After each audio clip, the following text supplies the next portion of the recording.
ব্যক্তি যদি কোনো ব্যক্তিকে দান করে, ওই দান করার পর যদি কেউ যদি খুঁটা দেয়, ওই খুঁটা দেওয়া ব্যক্তি কখনো জান্নাতে যেতে পারবে না, বলে নাউজুবিল্লাহ।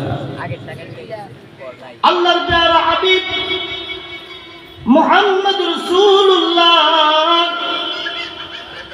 সাল্লাল্লাহু আলাইহি ওয়াসাল্লামকে একজন নবীজির সাহাবী এসে বললেন, ইয়া রাসূলুল্লাহ, ইয়া হাবিবাল্লাহ, ওগো আল্লাহর নবী, ইসলামের মধ্যে কোন কাজটা সবথেকে বেশি উত্তম? আল্লাহর প্যারা হাবিব সাল্লাল্লাহু আলাইহি ওয়াসাল্লাম বলেন, ক্বালা তুতি'মুত তু'আমা ওয়া তাকরাউস সালাম আলা মান আরাফতা ওয়া মান লাম তা'রিফ। নবীজি সাল্লাল্লাহু আলাইহি সাল্লাম বলেন, ইসলামের মধ্যে সবথেকে বেশি উত্তম কাজ তুমি পরিচিত অপরিচিত ব্যক্তিদেরকে সালাম দিবে এবং কি মানুষদেরকে খাদ্য খাওয়াবে। বলেন সুবহানাল্লাহ।